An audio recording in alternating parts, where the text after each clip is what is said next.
It's nice to be here with you all. It's good to see you. Please take a moment and just allow yourselves to arrive here.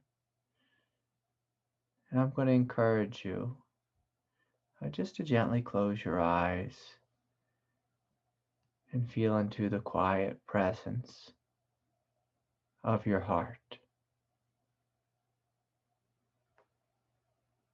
Just allowing the breath to be deep and full.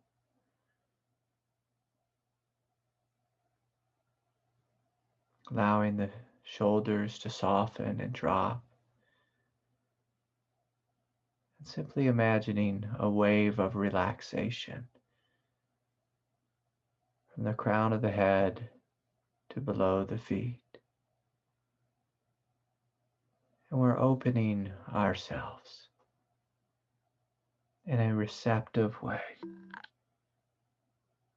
Breathing, feeling, and opening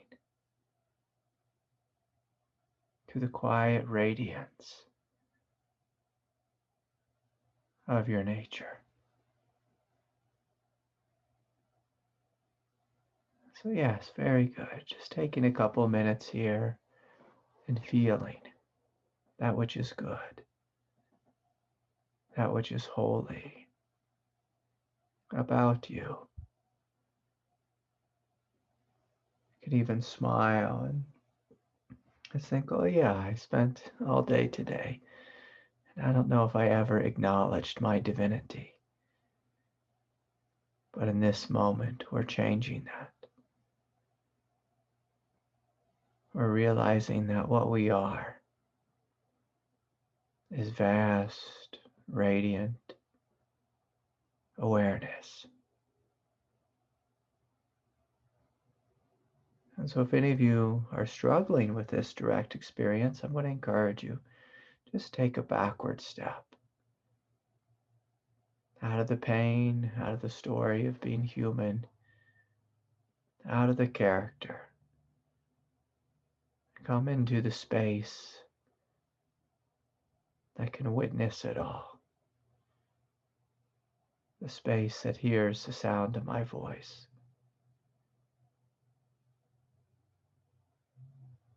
And instead of witnessing outward, I invite you to turn the witness upon itself. Just to notice what's here that's radiant, alive, gently whole and complete. What's here that does not need anything.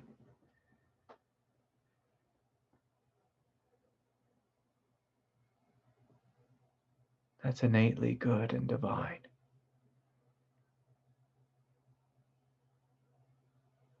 So yes, very good. So I'm going to invite you just to continue to breathe and feel and open. And just a reminder that this is what Satsang is all about. It's about you connecting with you. You connecting with your divinity, your goodness. And I'm going to transition here and respond to questions that have been sent in and speak a little bit. But the entire time I invite you to stay with your direct experience of divinity. And so if you like, you can open your eyes. If you have a question, you can raise your hand or put it in the chat. But the big thing I'm going to invite you to notice is that there is something here already that is good, that is divine, that's holy. Right here, right now. And so maybe I'll just offer a couple of quick announcements so I don't forget them. I have a kundalini group that's will be beginning Fridays for 6 weeks. and it starts on the 22nd. So I believe that's this Friday, January 22nd.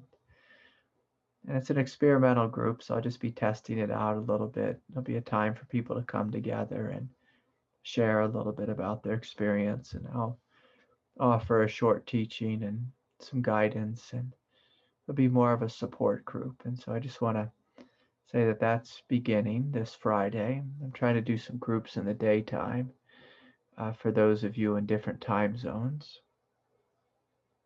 And don't worry if you can't make this one.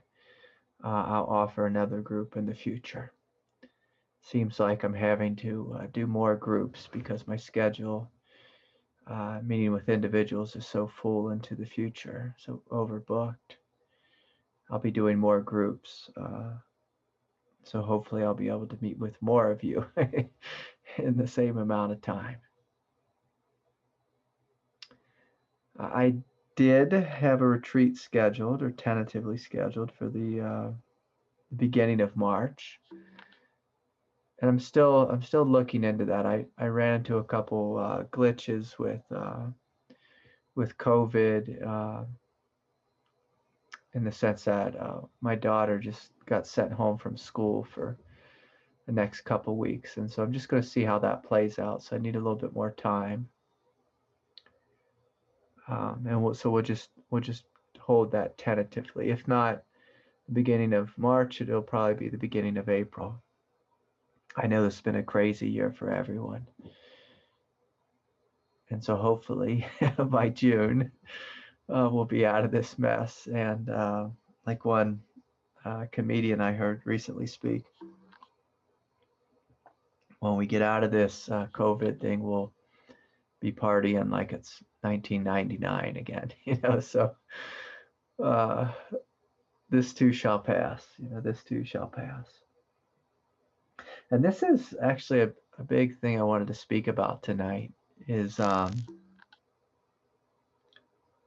just the topic of loss. And so yesterday I had a very big experience of loss. And I drove to the airport to pick up my daughter, and as I was sitting outside, out of nowhere, my best friend just showed up. He's one of these guys who we don't really talk that much on phone or anything like that. He just tends to just show up in my life and me and his, and so just spontaneously, I was at the airport, and he came walking up and said hi to me, and he gave me this news that he said, "Craig, we found a house, and we're moving to Roatan." And in the past, we've been speaking about this for the past year or two, that he was looking for a house, him and his wife. And he told me they were going to be snowbirds and basically just not be in Durango for the winter. I thought, oh, okay, that's no big deal. But yesterday he told me, he said, basically, I'm moving and I'm not coming back.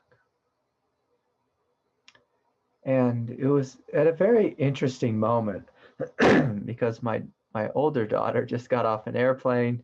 She came walking, into the van as soon as my friend John told me this. And I just noticed just a real sense of shock go throughout my nervous system. And I just started crying, because I realized, oh, I might not ever see my best friend again. If your friend moves to another country, you don't know if you'll see him again. You don't know. And so my daughter was walking in and saying hi to her dad, and I was saying hi to her. And she's like, "Geez, Dad, are you okay?" And there was a part of me that wasn't okay. That wasn't okay. That's still not okay. My friend John and I, we've had a very interesting relationship. It's been like a soul contract where I was a high school teacher when I think I was 20 years old, and he walked into my school. It was I taught night school, like basically it was school for kids who were getting in lots of trouble. And this young kid with blue and green dreadlocks walked into the room, and his name was John, and he was 19 and I was 20. And so um, he started just to, make jokes, and my job was, to have everyone sit down and teach everyone how to read and how to write and this type of thing. And he wasn't having any part of it. He just got up and walked here and there, ran across the classroom and made fun of me and told jokes the whole time. But as soon as I saw him, he just had this twinkle in his eye. And it was like two brothers had been reunited. We didn't even realize uh, how many lifetimes we'd spent together. And John he's one of the most wild people. I mean, he is the most wild person I know. He's a total loose cannon. And that's what I love about him. He's not, like a good spiritual Zen student or anything like that. He's as wild as could be. And, he can tell me stories about being in the penitentiary and, this and that and getting in this kind of trouble and that kind of trouble. And, an amazing rock climber, like a pro climber. And just through the years, he had kids and I had kids, and we grew up, our kids grew up down the street from each other. And he used to work for me when I was doing building work. And one day, about 10 or more years ago, I ran into him at the supermarket, and, I was giving him a hard time and he gave me a hard time. And I asked him what he was doing, and he said, I'm going rock climbing tomorrow. Do you want to come? And I said, yeah, I'll come. He took me out to the desert and he showed me this whole other world that I had basically forgotten about because I had spent 20 years of just sitting in silence and meditation and, working for my teacher. And he opened up this whole wild world to me. And over the last 10 years, we've just had so much fun just getting out and spending a lot of time around the campfire and in the silence of the desert. And I've had just such great love and connection to him. And if you know who I am, just say in this context, and you know who Johnny is in his context, just like Mr. Wild Man. And if you think of Craig as, say, Mr. Calm, you'd never imagine the two of us being friends. But again, so you can't really, it's like you can't really choose who you fall in love with. You can't choose who you're connected to. Like your heart makes that choice. Your heart falls in love. Your heart knows who your friends and who your family are. And so when he just walked up to my car, and that's how Johnny is it's hard to have a conversation with him. It's hard to make plans. It's hard to get a straight answer out of him. But he just walked up, and we've had that kind of relationship where it's just like a slap in the face with each other. He just came up and slapped me in the face saying, hey, I'm moving and I'm not coming back. And there was part of me that had made all these plans with him. We go out into the desert and we point out all these towers. The towers are just like big, it's not a mountain, it's not a cliff. It's just like an old, say, volcanic neck or just a rock spire, that would go up hundreds and hundreds of feet. And we'd point these out. We had all these plans to climb this one and that one, and do this and do that. There's thousands of climbs out in the desert there. We had this plan of just growing old together, being the oldest guys in Indian Creek, two old dirt bags just rock climbing together. And when he came to me yesterday and said, hey, we bought a house in Roatan, I'm going and I'm not coming back. It felt like someone just came and just kicked me in my chest. And, sometimes life is like this. That loss just happens out of nowhere. It doesn't work out according to the plan that you had. I came home, my wife was like, what's the matter with you? And I felt like my head was spinning one way and my heart was spinning the other way. And actually just dropped off my daughters and got back in the car and drove and just watched the sunset, and silently grieved for a while. And I had to go chase down my friend and say, like, is it really true what you're saying? Because a lot of times, we play this game where we tell stories where you can't tell if it's the truth or not. And it appears it is true. Now, he could go and be there 6 months and move right back. That would be something he would do. Or he could go and move there and buy a sailboat and then disappear, like off in the land of pirates. Like he's that kind of wild. And I just watched, my emotional nature, my human nature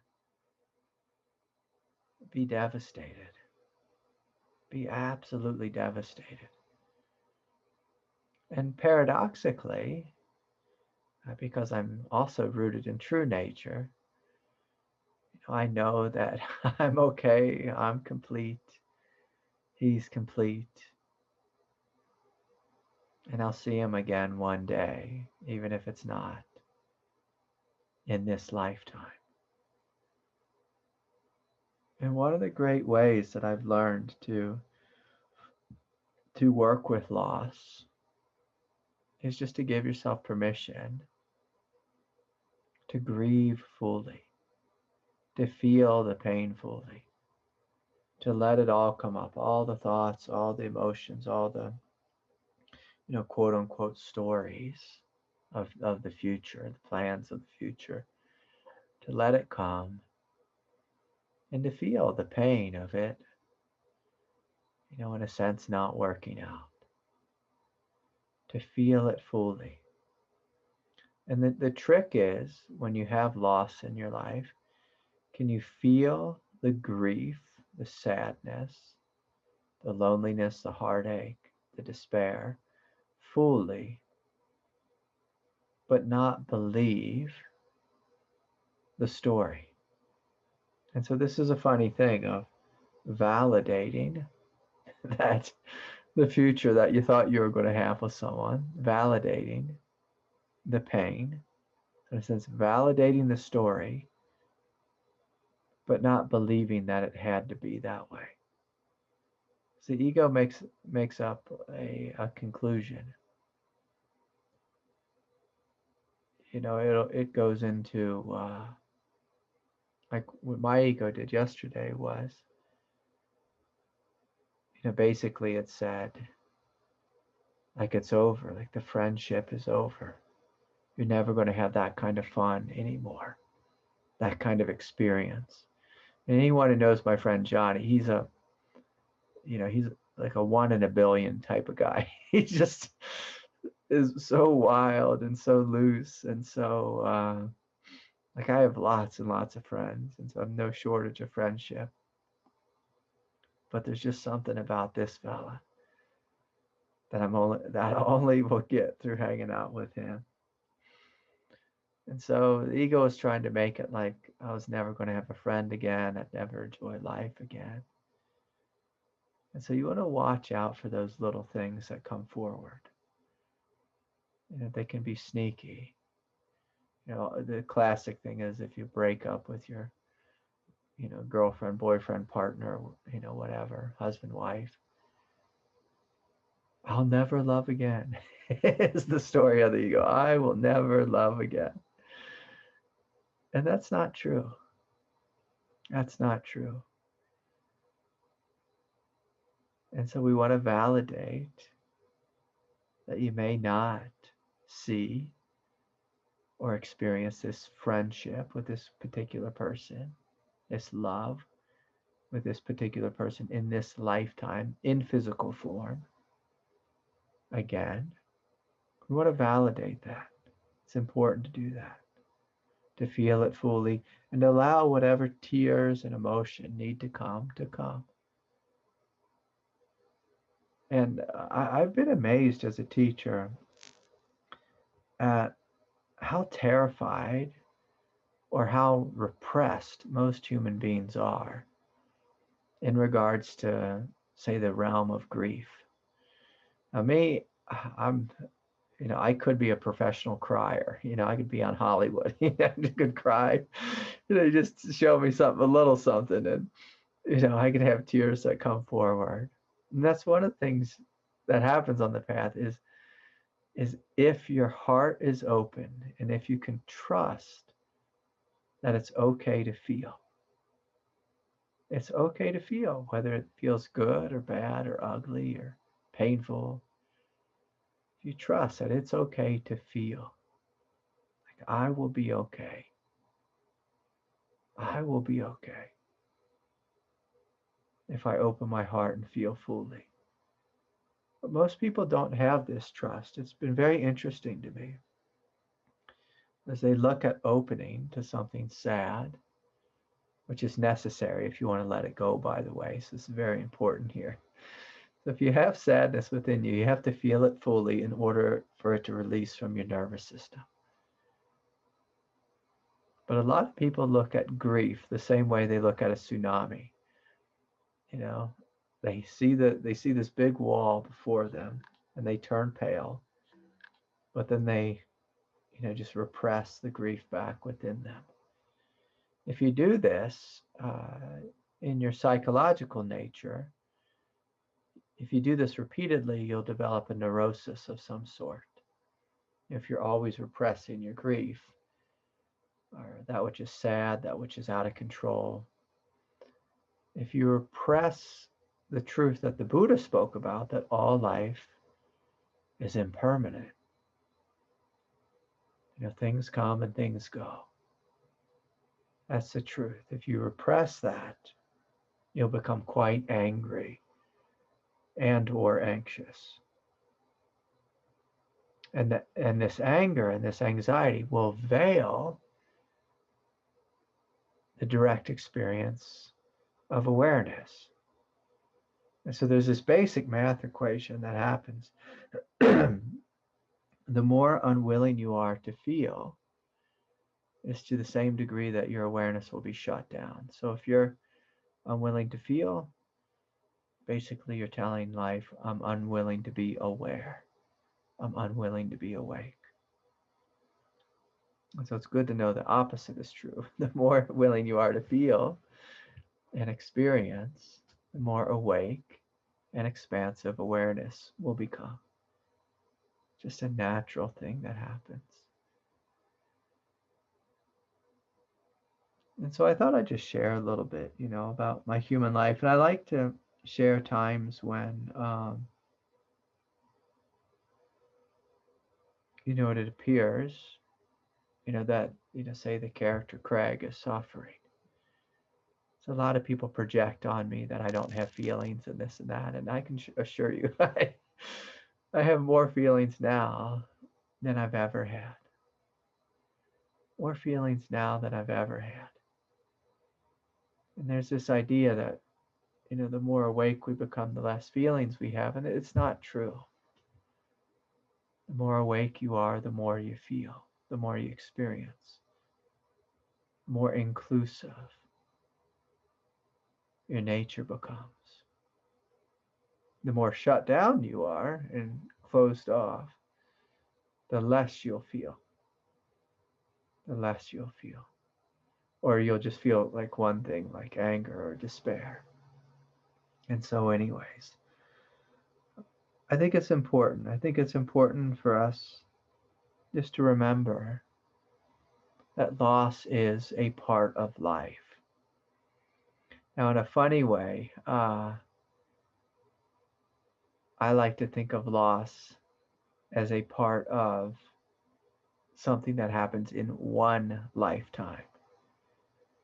When you step back and look at yourself over multiple lifetimes, again, like even if I never see my my best friend Johnny again, I know that I'll see him again in the next lifetime.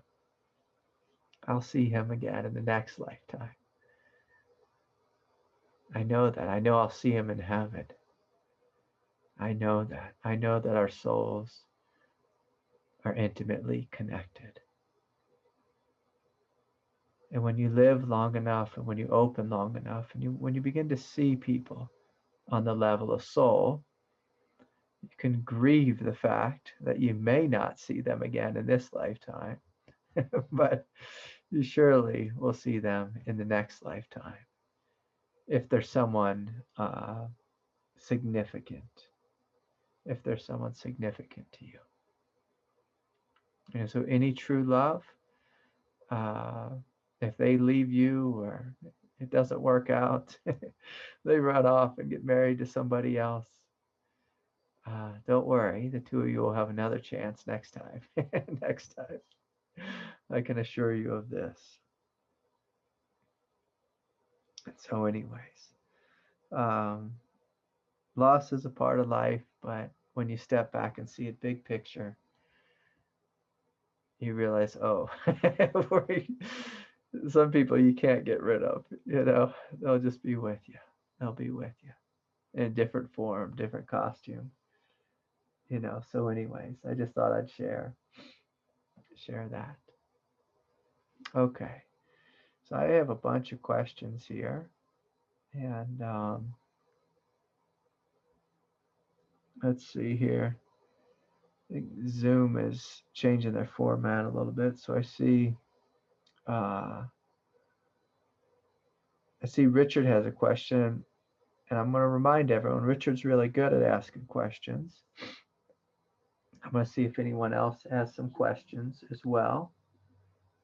And I'll get to Richard's questions here in a minute. I'll check in with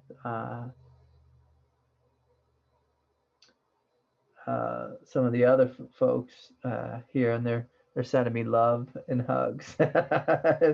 Craig, I'm sorry for your loss, and I'm going to just say this with a little bit of a smile, um, just because I know my friend John, and I know what a wild man he is, and my heart is absolutely broken that he'll be moving in a couple weeks here, um, and I may never see him again, and I could also see myself getting entangled with him down in Roatan one day as well. And so it's the funny thing about life and loss, you never really know. You just never really truly know what will happen. What will happen. And the more awake you are, the more life feels like you're living like right on the edge of a cliff. It could go either way. You could fall off into the great abyss. You could fall and go splat. Or you could just be on uh, solid ground. Solid ground for a good period of time. In this world, it's so bizarre. Someone was telling me about the astrology of this current time. They say it's just full of loss, just tremendous loss. With COVID, with the pandemic, but that it's written in the stars right now. Now, I don't know if that's true or not, but it appears that way. It appears that way. So, anyways,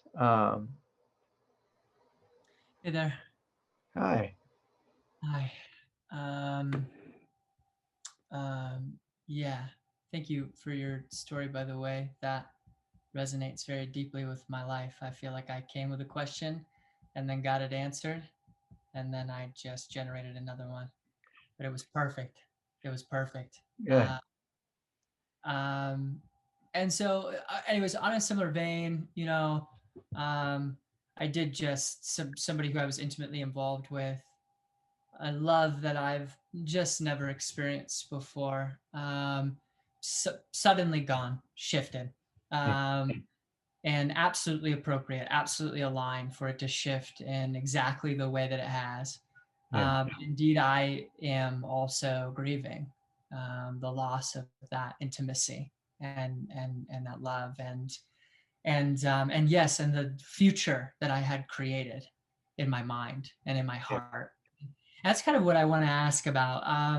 This is along a similar vein as I talked about last week in regards to like this is the person that I made like a really big mistake with and had harmed them, and the mistake that I made was to lose my grounding in spirit and to chase a future that I knew was never going to be the case. Yeah. But that was right enough that I could kind of force myself into the box for a Yeah. very short period of time because I don't have a lot of bandwidth for that these Yeah. days.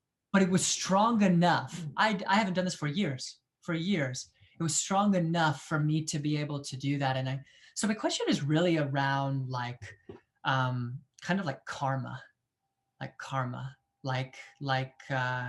this momentum that overtakes us at times. And again, there's something right in it. There's something beautiful there, but it's not the way that we're ultimately going to go, right? And I view mastery on the path partially as being able to experience these things and to kind of see them and then let them flow through and continue to move in whatever direction your heart is bringing you, right? And so I would love for you to speak to that. I'd love to hear if that still happens to you in any way, shape, or form, but I'd also just love to hear about how you navigate those things generally. Yeah. Yeah. Yeah, cool. That's a great question. And so one thing I'll do maybe to start with is just speak a little bit about karma because people have very strange ideas I found around the notion of karma. And what I've seen in spiritual communities is people look at karma in a very similar way that, Christians look at sinning, in a really black and white kind of perspective of, if you do something bad, you're going to go to hell, and I've heard people say things like, if you do something bad or foolish, you'll come back as a worm or an insect or lower life form. And I just think it's the kind of thing you tell to a little kid at Sunday school, which wouldn't be helpful, would not be helpful. The way I view karma is, very similar to evolution. That in the realm of evolution, there's some things that we have to learn if we want to move forward.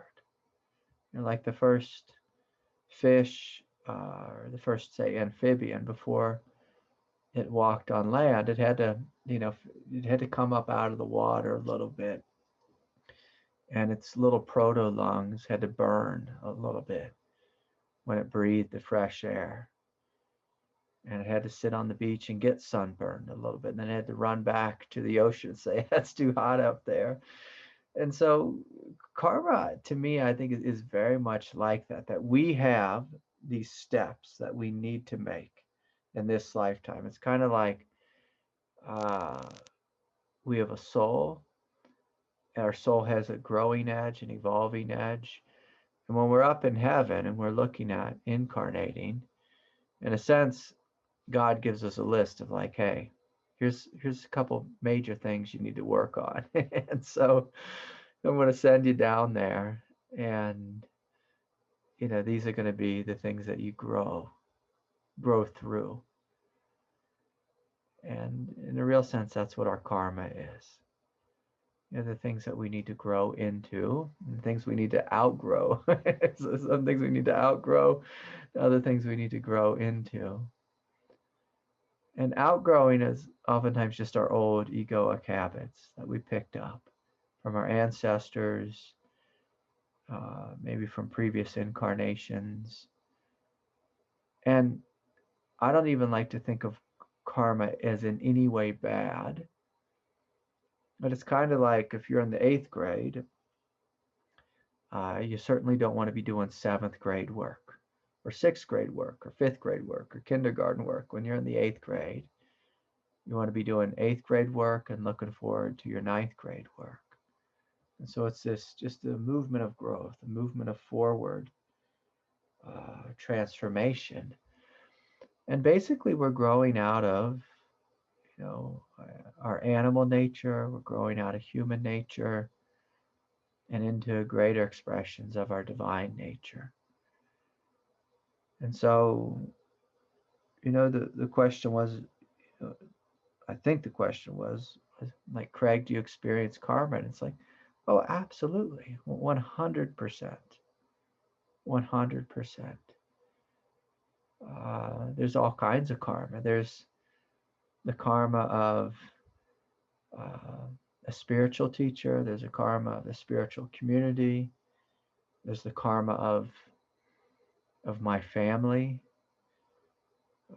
It's me and a bunch of girls, and and so we have all this karma together. We have all this karma together.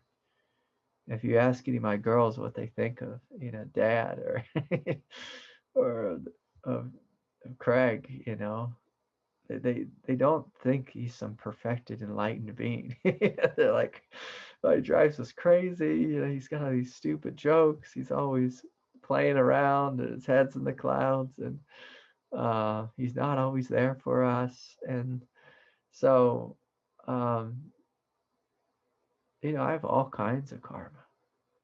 This great karma that was resolved recently. I have a teenage daughter. She's in college now. She's almost 20, and when she was born, I was literally on a path to be a monk, and I really didn't want to have a child, but she came, and when I saw her, my heart lit up in this massive way, a way that wouldn't have lit up if I had been a monk. At least I don't think so. Just the first time I saw her, basically I grabbed her out of the horse trough, because she was born at home and in a horse trough full of water. So I pulled her up. And I saw her face, and she was all wrinkled and just like, kind of like screaming and looked about as perturbed as could be, being just squished coming out of the birth canal. And my heart just blew open. Just like everything in me just lit up. And I just started crying profusely, and I realized, oh my God, like I had known her for 10,000 years. It just felt like that deep of a connection. And we had a beautiful 11 years together, like 0 to 11. Like she was just daddy's little girl. She loved me so much. I loved her. I've told this story a bunch, but like I literally probably raised my voice to her, I don't know, 3 or 4 times, maybe 5 times in 11 years. And, when she was young, I had her astrology read, and the astrologer told me, basically you're going to have great 11 years, and then when she turns 12, she's going to hate your guts, she said that in some kind of astrology language. But basically she said you're going to hate your guts, Craig, throughout her teenage years. And but then that'll change again. And I just didn't believe it. I just threw it out. I was like, give me a break. There's no way my daughter could hate me. Like we have such a tight bond and connection. And I did everything I could to be the best father ever to her. And if anyone's ever a parent, that's an impossible job. Like you're always gonna mess up here and there. And she wanted things that I couldn't really control. She wanted her daddy to drive a Mercedes, not a 92 Toyota Tercel wagon with 10 dents in it. And and so she started to get really angry at me. Her group of friends were all super wealthy, and we were not. We always were just living on the edge of poverty. And so, I had the karma of living on the edge of poverty, the karma of, raising a daughter and then going through a divorce, um, and my daughter hating me. And then, just the other day, or probably a couple months ago, she really had a shift in her. And it's like, Dad, you're my favorite person in the world. And I love you so much. Like, you're the one I like being around the most. And so part of my karma, what I found more and more over the years, is just sitting back and silently loving when people, and I hate to say it, but are attacking me. And it's a very bizarre karma. It's like,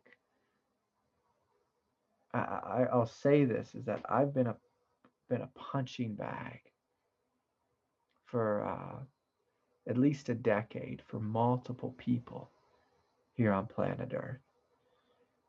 And it's a bizarre karma, because to meet people with love and to do your best, and for them to hate you or to slap you in the face or just publicly humiliate you. And I was going to bring tears to my eyes right now, just acknowledging it, because it's hard. It's hard. Sometimes we have karma like this, where we're going to be on the receiving end of blows.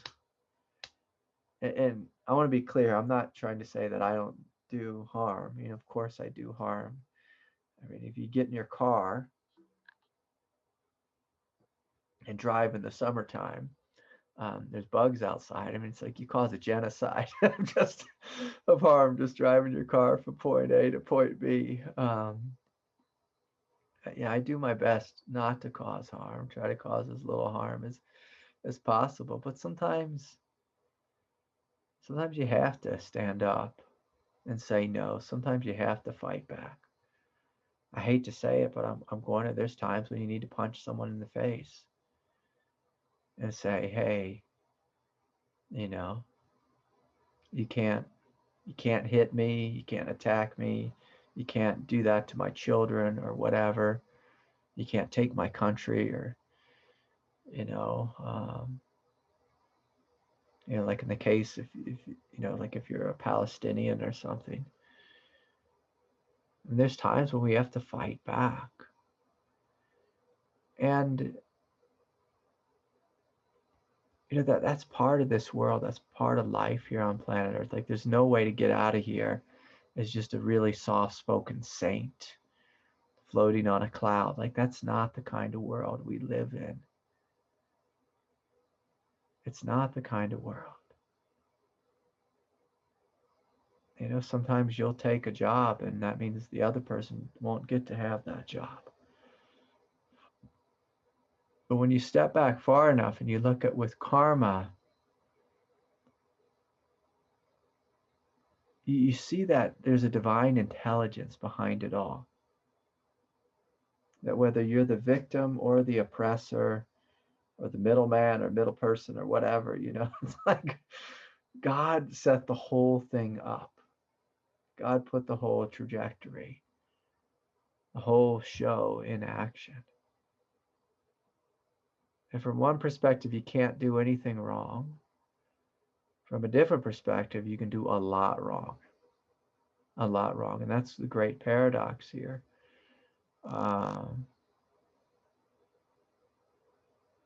That's the great paradox. And I don't want anyone to hear the teaching on karma thinking that, well, it's the freedom to give their ego permission to do what it wants to do. if you give your ego permission to do what it wants to do, you will suffer the most. Other people will suffer as well, but you will suffer the most. You'll suffer the most. And so, in order to create the least amount of karma, the teaching is very simple. Is we listen to our heart and not the desire of ego. But you listen to the heart, not to the movement of emotion. But that being said, it's not like emotion's bad or wrong in any way. Like I have a friend and I fell in love with him, and we love each other greatly and deeply, and so that's part of life, for you to fall in love with each other. And sometimes we break each other's hearts. But when you're truly open, you begin to more and more live this paradox. And I realized this a lot when my father died. As I got the news my father died, basically I just fell down in the grass and just started grieving uncontrollably. And at the same time, the grief was arising in this space of, and it's totally okay. It's totally and completely okay. Totally and completely okay. And there's things in my life and things that I probably will still do and have to do, which, if any of you saw me doing them, you'd probably be radically shocked. Like radically shocked. Like, what a fool Mr. Holiday is. What an idiot. What a vengeful, ruthless human being. If you saw me one day doing something. But sometimes there's things that just have to be acted out. That have to be acted out between me and someone, between someone and me. Sometimes it's just part of life. I've been betrayed so many times by so many really good people. It's been mind-boggling to me. And I've betrayed people as well, like people, like great friends and partners. And I look back and really, like, why did I do that? Why did that have to happen? And in the moment, it doesn't make sense. In 6 months, it doesn't make sense. Maybe 5 or 10 years later, it might make sense, where you realize, oh, okay, that betrayal needed to happen. It needed to happen. Like in a similar way, all mammals do this, where the mother, she'll nurse the young, and then eventually, normally in the first couple years, she has to greatly betray them and leave them. Just leave them. And they have to figure life out on their own. And it's one of the things about this world. I was watching this nature show, and it was about some eagles or something. I can't even remember. It was a while ago. But it was showing these eagles in a nest, these baby eagles. And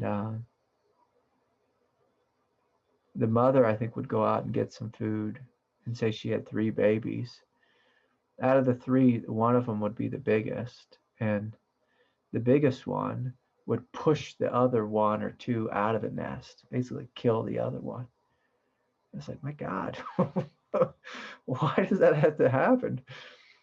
And this just wasn't enough food for all 3, and it's just kind of wired in nature.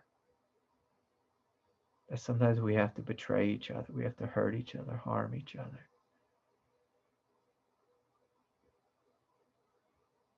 But when you live in a deep state of awakening and you see through the lens of the heart, when people betray you, you know that you are completely okay. And when you betray them and you're embarrassed and ashamed and all that kind of thing, you also realize it's okay. It's okay. And I say that in a deep, loving way, not in a psychopathic way, because that could be taken as really psychopathic as well. Not to have feeling. Of course you have feeling. Of course you do. I knew that, over the last decade that my oldest daughter, she had to be angry at me was developmentally appropriate. Did it hurt? My God, did it hurt? Was it developmentally appropriate? Absolutely. Um, am I happy she's come around? Certainly. Certainly. Certainly. And the big thing here with karma is just humility. It's just the acknowledgement that there's a human animal here. And again, I like to like show my hands and my body. If you ever have some fun and just like look at yourself naked in the mirror and you're like, oh yeah, there's an animal here. It's like a wild animal here. And I had such wild hair in the last couple of weeks. I just got out the shavers one night, just shaved it all off because I was looking so crazy. And it was like, we're animals. And yet we have these hearts which are absolutely divine. And so this is the paradox. And so is there going to be karma? Yeah, basically karma is you outgrowing your animal nature. You outgrowing your animal nature, growing into human nature, realizing the highest quality of human nature, and then outgrowing that as well and growing into divine nature. And as long as we have form, there will always be karma. I mean, karma is just another word for growth. There will always be growth. Absolutely. Absolutely. And sometimes growth is very pleasant. Sometimes it's tremendously unpleasant. But the thing about growth is it goes in one direction. It just goes forward. It just goes forward. You could try to put, your foot on the brakes, but there'll be simultaneously another foot on the gas. And that's the thing is like God will always have the foot on the gas.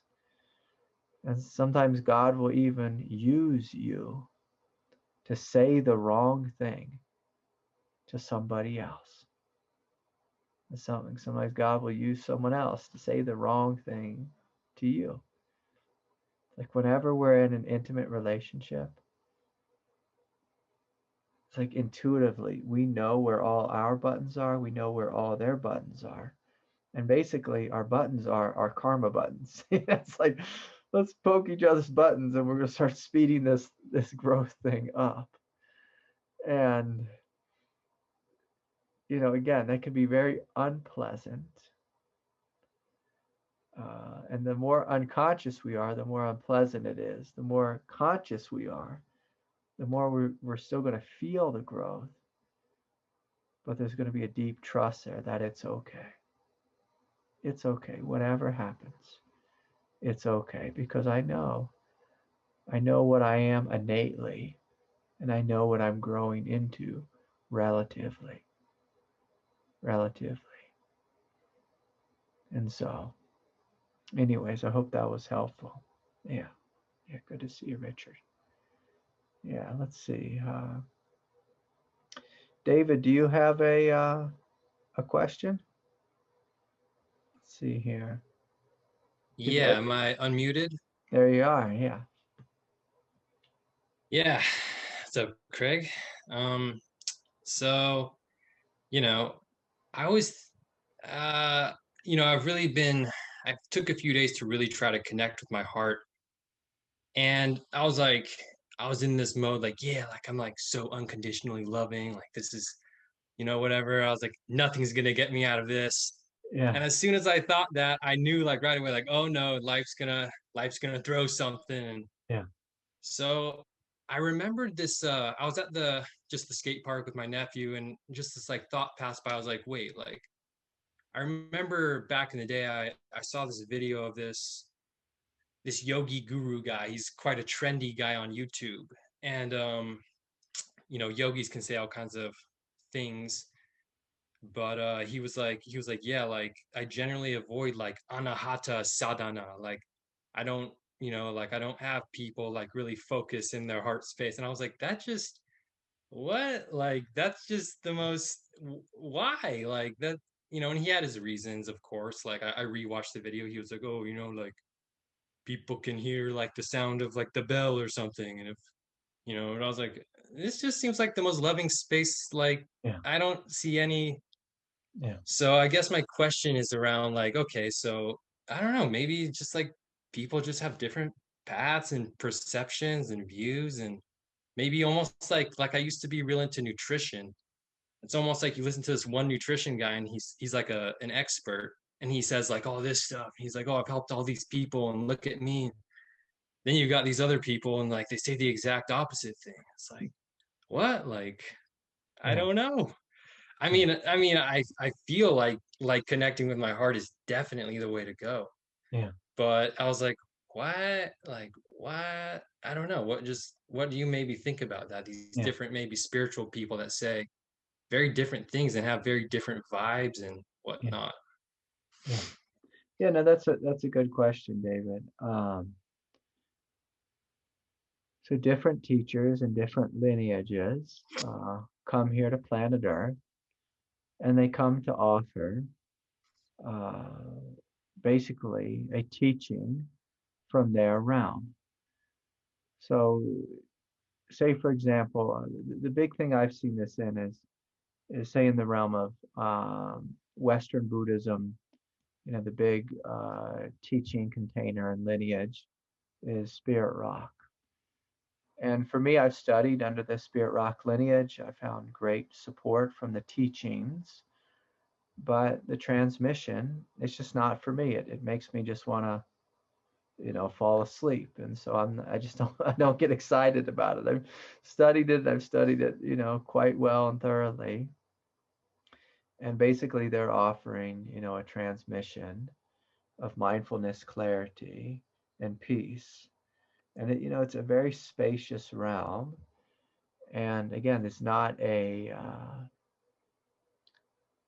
criticism of it in any way, but that's just where they teach from. You know, they teach, you know, let's just say from the land of the Buddha. And that's beautiful. That's beautiful. For me, I've always been interested in uh,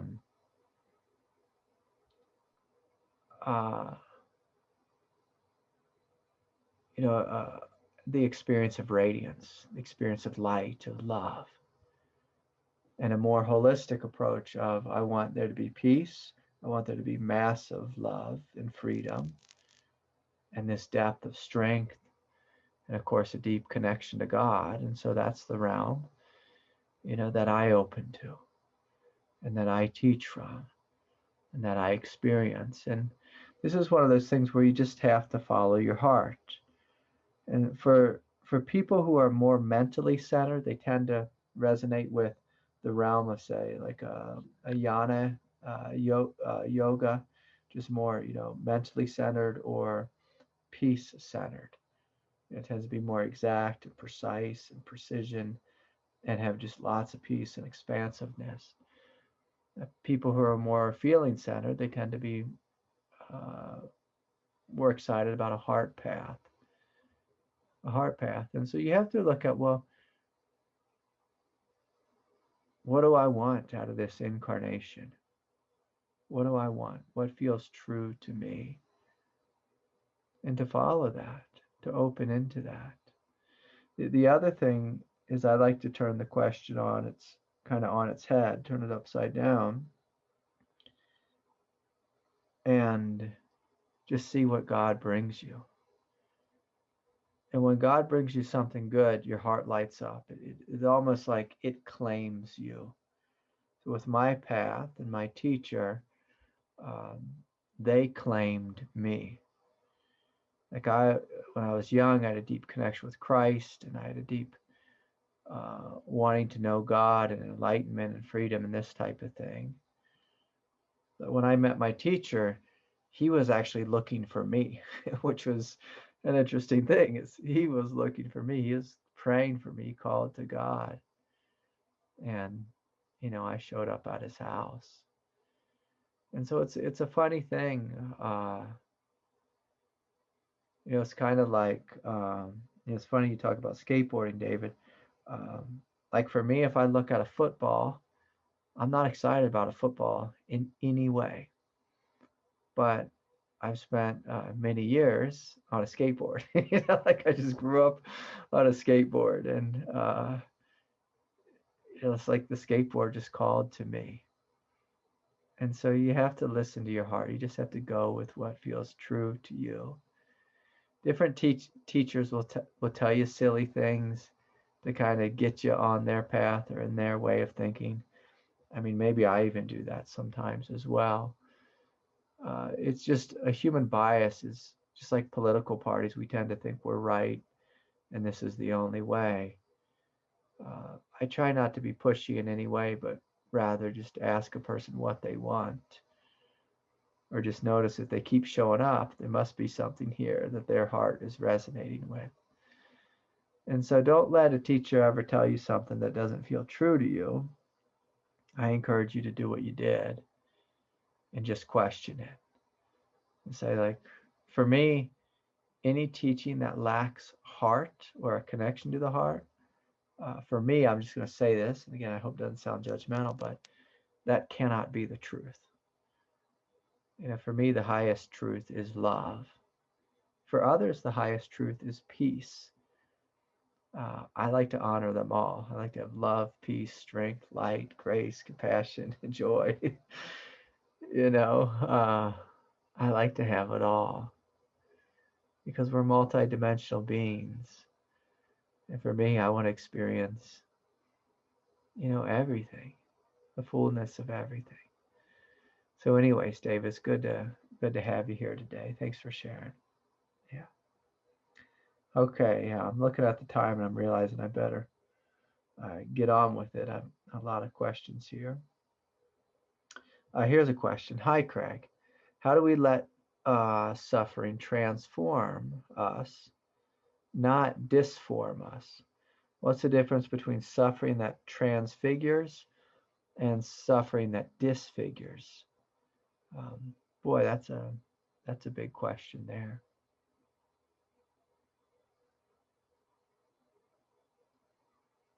The big thing with transformation versus disfiguration, I could say that differently.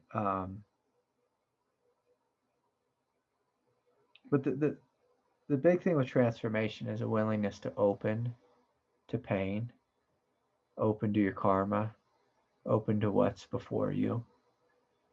So when you courageously open to something, you become transformed, and to use that Christian term, transfigured, in the sense that you grow. When you open to your karma, when you face that which is before you, you grow in strength, you grow in love, you grow in compassion, you grow in depth, you grow in wisdom, you grow in power.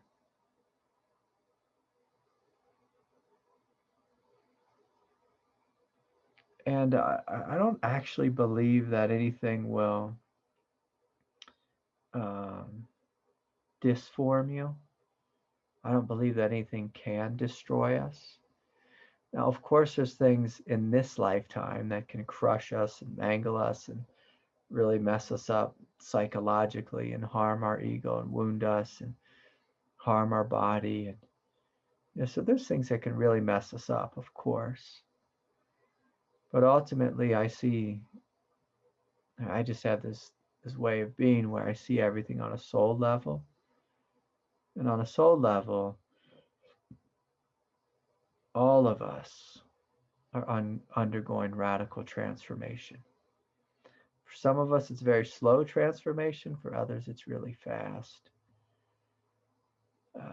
For us to be transfigured, basically, you're letting go of your animal nature. You're outgrowing your human nature. and you're stepping into your divinity consciously. You're coming out of the process of suffering, a new being, a new being, a greater being, a more powerful being. There's that old saying, I don't know if I'll get this right, but it's like that which doesn't kill us makes us stronger. And there's a truth to that. In a sense, I could say it differently. Every painful, difficult experience makes us stronger. And this is one of those things, I didn't make the rules of this world, so I'm just kind of reflecting the things that God does to us. All the hell that God has put me through has made me stronger and has taught me that my soul is indestructible. In order to open into a freedom that has no end, for most of us, God has to drag us through hell, and we have to realize that it did not kill us, that there's something here that outlives hell. For some of us, our hell is a day. For some of us, it's a decade. For some of us, it's many lifetimes. And again, don't blame me for this teaching. I didn't make the world. I didn't make suffering. I didn't make pain. I didn't make the human condition. It's just something I've noticed, is that there's something within us that outlives hell. That outlives hell. And it's very powerful to realize this, that there's something here within us that outlives hell, that cannot be harmed. The only way we get to know that is through walking through hell and coming out the other side. Coming out the other side. It's a brutal teaching. It's one I don't actually agree with God doing that to us, but it's just something that happens here. I wish it was different. I wish it was different. If we're thinking about being disfigured, by this world, there's a good chance that our nervous system, that our body is experiencing way too much pain. And we need a big dose of compassion, a good dose of nurturing support, a good dose of love, and a bubble bath, or something sweet, something gentle. So in that question there, I can see that the person who wrote the question, they must be really tired and suffering deeply. And my heart goes out to you. I wish it was different. One of the ways good Christians speak about this is sometimes the mystery of God. It's like, why do we have to suffer so much? And sometimes we don't know this, maybe at all in this lifetime. Like, why is there pain? Why is there suffering? Why is it so intense? We might not never know in this lifetime, but there will be relief from it eventually. Okay. Looks like Kristen has a question. I'm going to just remind everyone to be quick, and I'm saying that to myself as well.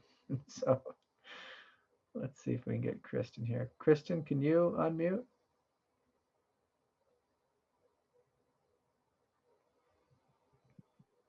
Okay. There you are. I was really resonating with that, what you were talking about, the heart's path. That feels very much like mine. And my question is about the lineage of Aurobindo and the mother, because I resonate so much with the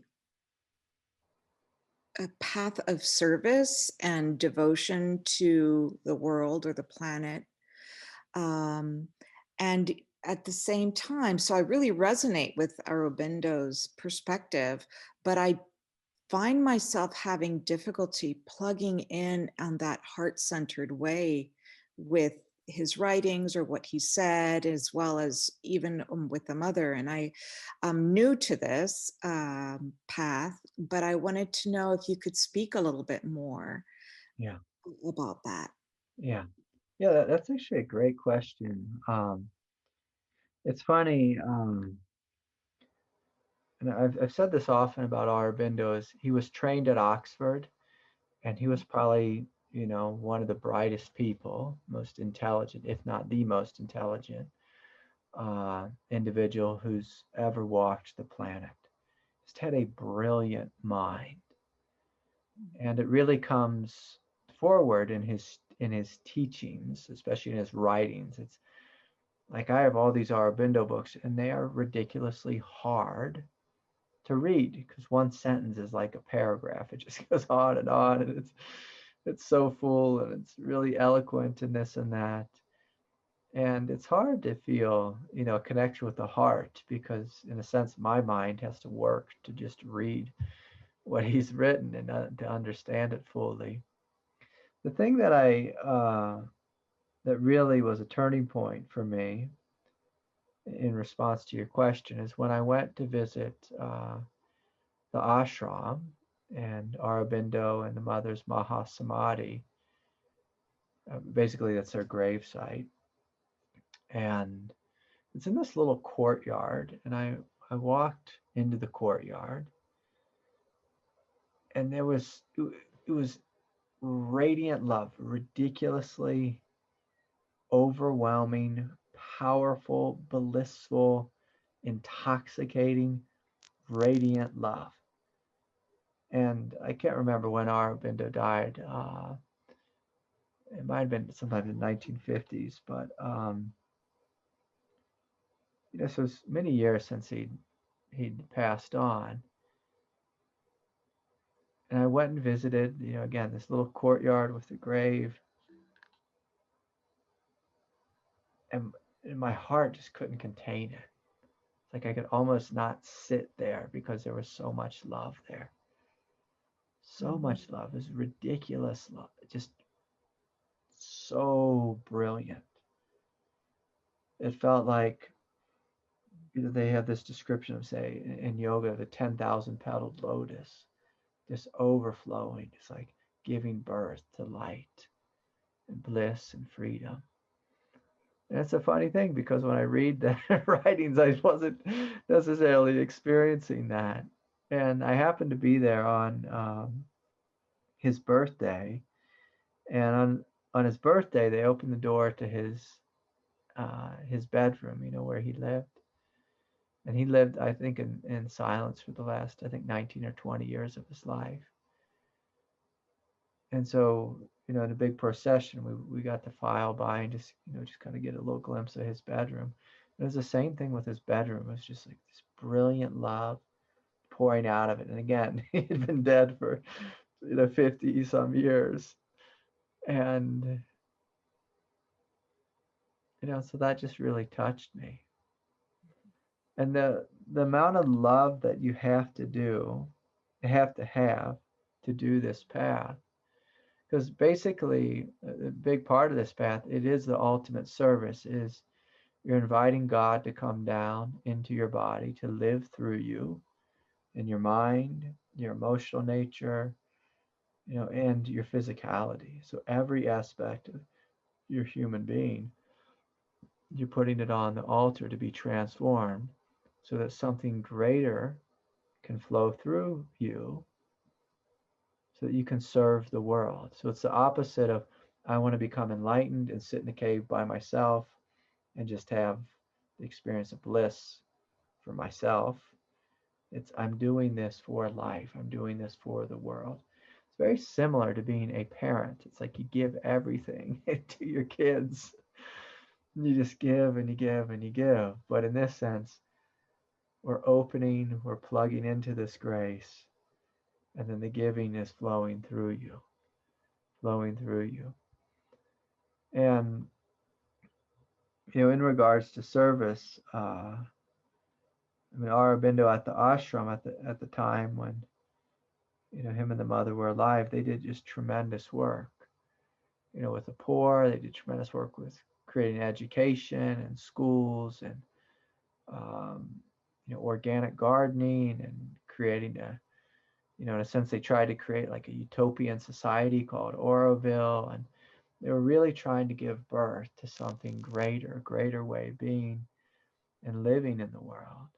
And so it had this huge service component that isn't often spoken about. And so, you're in a good place for the heart, you're in a good place for love. And the big thing that I tell people if they have a hard time with the writings of Aurobindo is just put the writings aside. You might just take one or two lines from them, but put them aside and just open your heart to God. Open your heart to this descent of grace. Open your heart to being transformed into something higher, something greater. I mean, that's the gist of what this path is about, is I surrender myself. And Lord, I invite your will, a greater will, to flow through me. So that there's more love here on planet Earth. There's more light, there's more healing, more peace, more strength.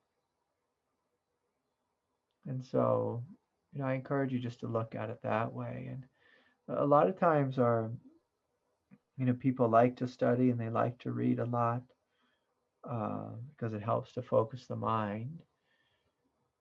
But what I found is it's much more important just to open yourself to the grace, to let God teach you from the inside out.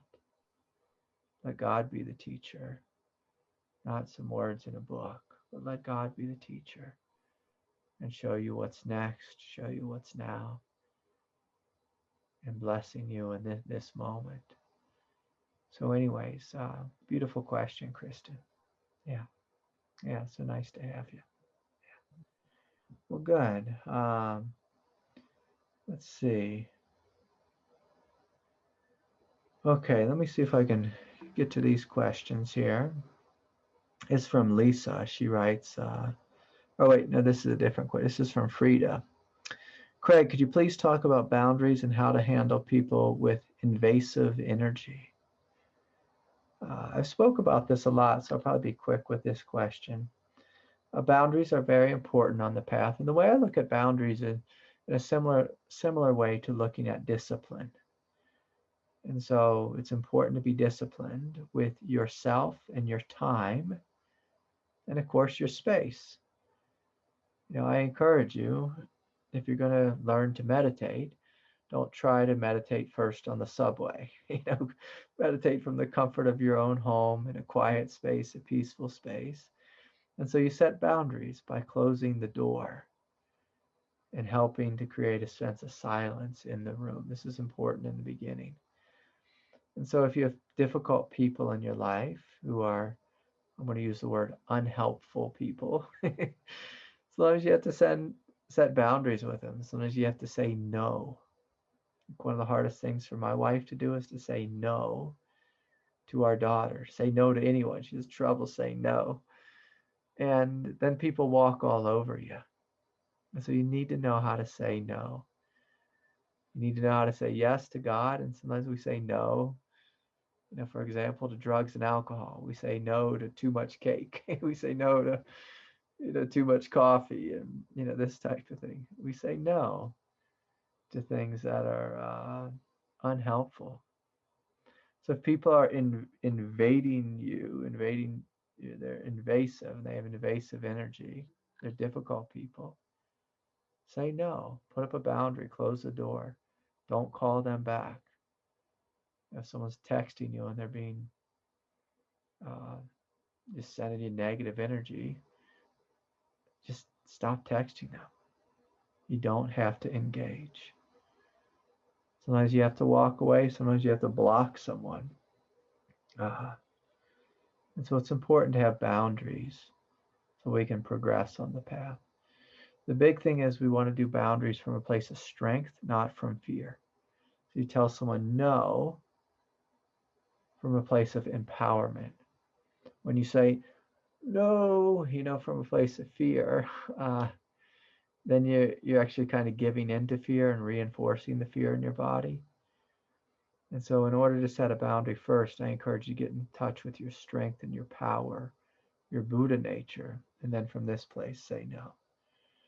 That's a good question. Here's something from Lisa. She writes, Craig, during meditation, when you ask us to unhook from our ego self and take a leap into our divinity, our true consciousness, or expansive truth, sometimes I just dwell into nothingness, and there's a soft inner light and brightness. If I try to ask myself questions of who am I, it just vanishes and my mind starts to wander. So the reason your mind starts to wander is because the question of who am I is being asked from a mental place. And so anytime you ask a mental question, and if it's not rooted in the heart or deep in the belly, it's just going to be like a silly spiritual practice that you do, and you'll find it won't have any meaning. So she goes on to write, in this neutral nothingness, I feel peace, almost blank. But if I try to think or see vastness, I tend to space out. However, yesterday, doing kundalini yoga without experiencing it, I felt and saw my inner eyes quite vivid, some aspect of who we are. Like I was seeing it in front of my third eye. It was divinity in form. It was humble and gentle and quite expansive. Took me with a great surprise.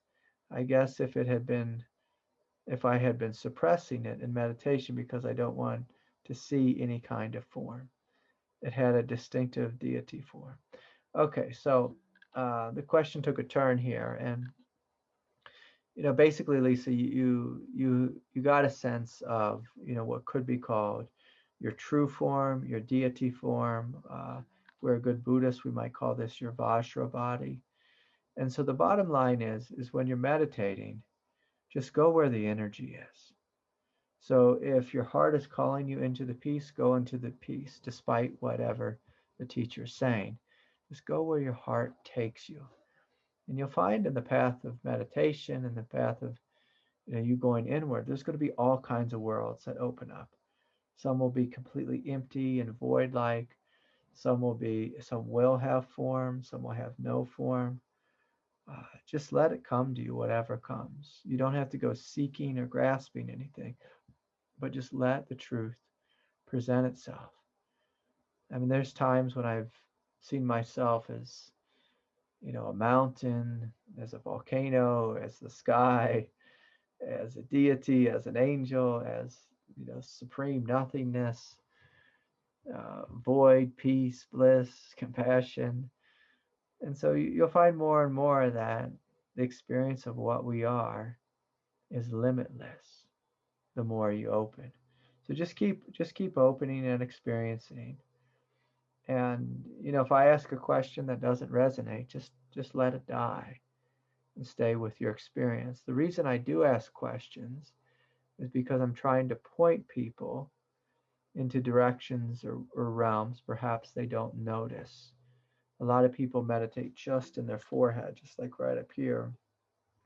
They meditate in a really mental way. And I try to, point out some other things that are happening in the background that maybe you don't even notice as a way of opening some doors. Okay, so moving along here, I'll try to get through these. Here's one from Jeremiah. Hi, Craig. I was wondering if you could do a video or an article about non-duality and depersonalization/derealization.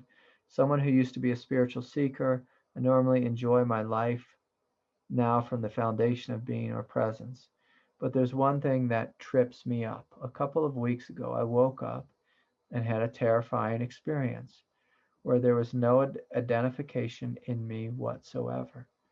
Like any sense of I had disappeared, including the awareness of I. There was just awareness, but no identification whatsoever. It was terrifying, and I think it may have been what happened with Susan Siegel, as she teaches in her book, Collision with the Infinite. I later started to wondering if it might be depersonalization. A lot of teachers do not talk about this for some reason, but I know a lot of people are wondering why and how non-dual realization can mixed up with depersonalization. Would you have any insight to share on this? Yeah, Jeremiah, this what you're describing, I don't think is depersonalization.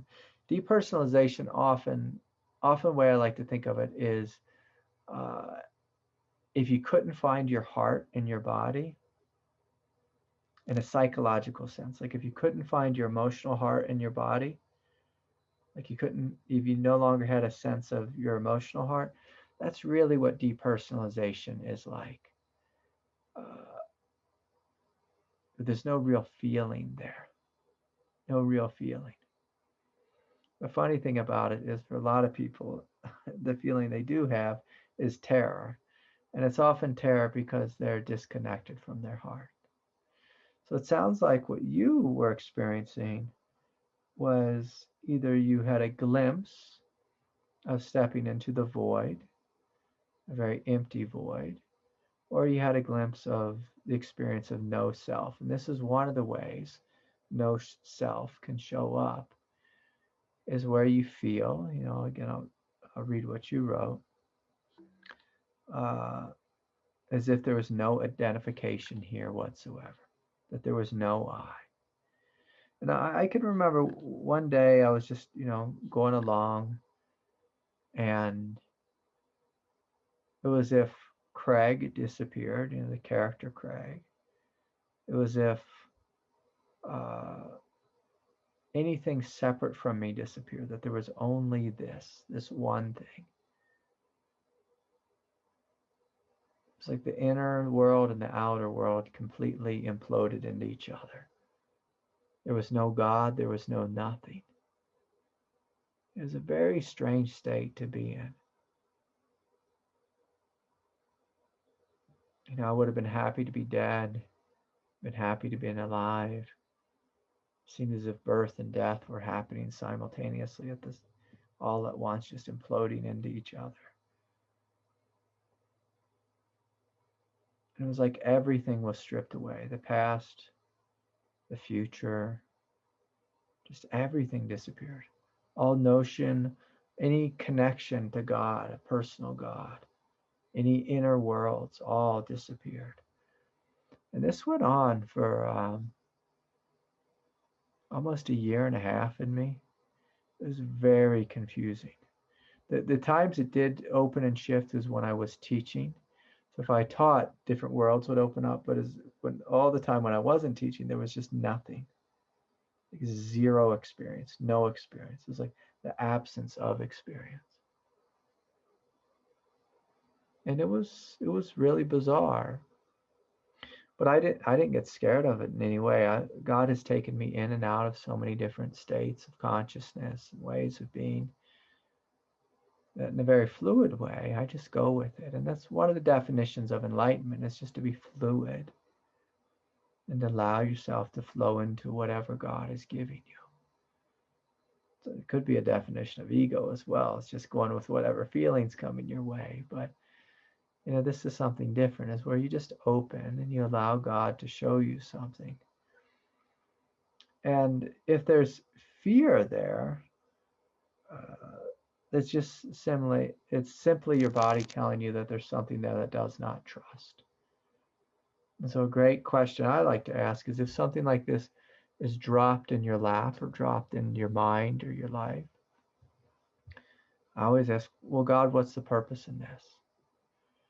And what's one of the purposes of worlds like this that are void-like and radically empty is they're great at erasing karma. They're great at erasing your habits, your different human ways your human nature shows up.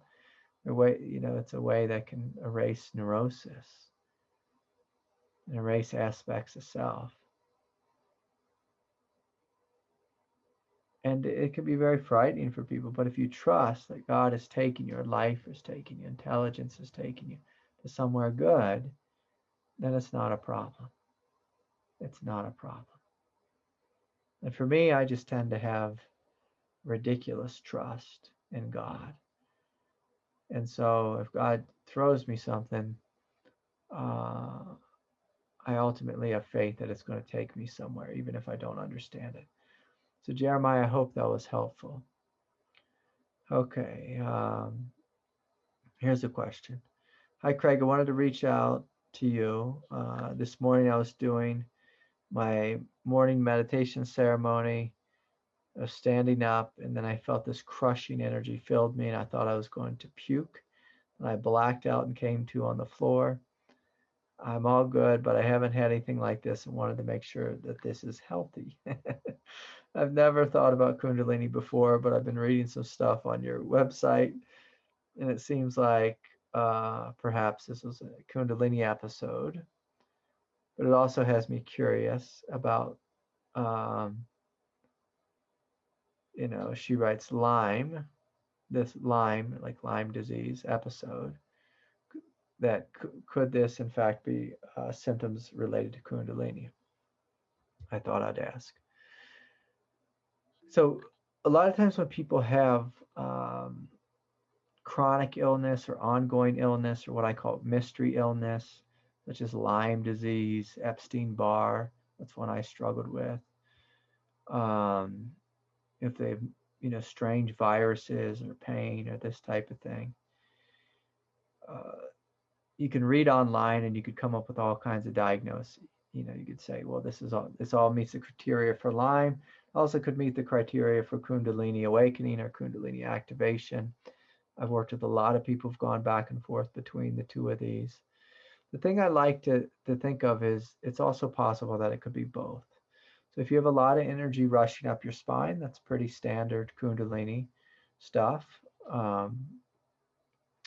And sometimes that energy feels blissful, sometimes it feels radiant, sometimes it feels otherworldly, sometimes it feels crushing, very difficult and overwhelming. Can it make you pass out? Sure. Like I've kind of hit the floor. I've hit the floor. I shouldn't say kind of hit the floor. I've hit the floor before. I've seen other people hit the floor from intense spiritual energies. There's no crime in going to the doctor. I mean, you always go to the doctor and get you just checked out and have some blood work done or this and that. Let's see if there's anything off. And so sometimes we have Kundalini awakening, also low blood sugar, and we have, say Lyme disease. Sometimes we just have Lyme disease. It has nothing to do with Kundalini. Sometimes we have Kundalini and there's no, we think it's Lyme, but it's not. A lot of people have come to me and they thought they had, heavy metal poisoning and mold poisoning and, this allergy, that allergy, gluten intolerance, and it ended up being Kundalini. Sometimes it ends up being all those things that they described.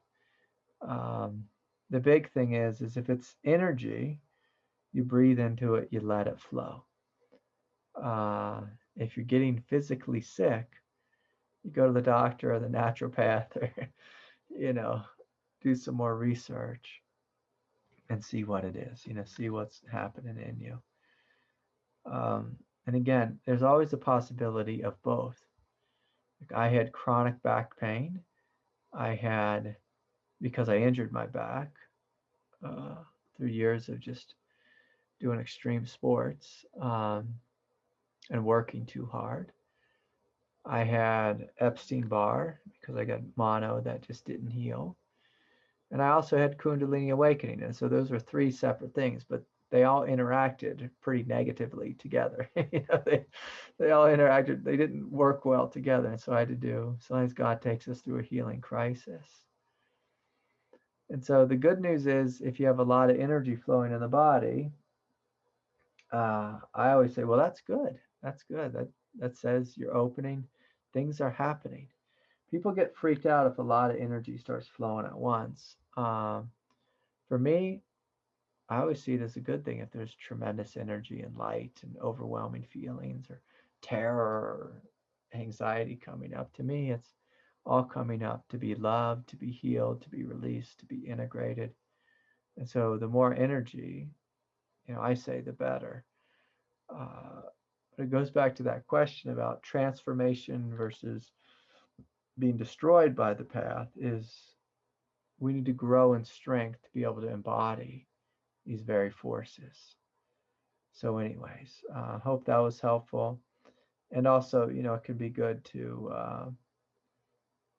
uh, get more support during times like this. When times are rough, get more support, not less.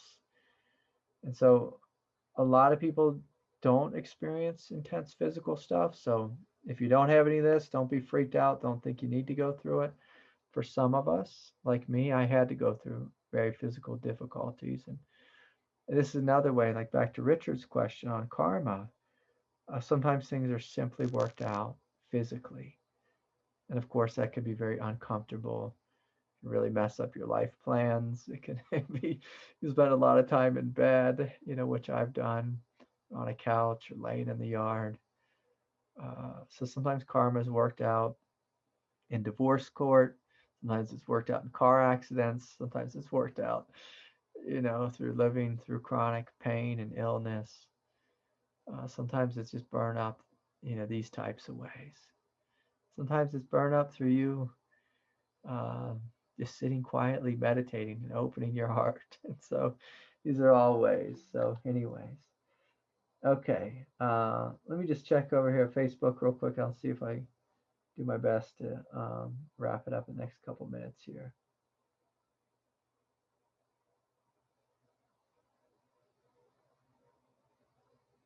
Okay, here's one from Kate. She writes, Craig, it seems like the experience of Kundalini is an additional trauma to then have to heal from. Wondering what you can share about this. My nervous system is constant freeze from this experience over the past, is in a freeze state for the past 3.5 years. Depersonalization and derealization has been one of my main symptoms, and I had to teach myself the difference between non-dual awareness, which was also freaky. I'd love to connect with the person who asked this question if it's helpful. Yeah. So I can say this. So can the path be traumatizing? It all depends on where you experience the path from. So if you are on the path and you're feeling very ungrounded, and then God is giving you more light and more energy, then yeah, that can feel more traumatizing. If you have your feet deeply grounded and things are coming at you, uh, you won't necessarily be traumatized by the intensity of the path.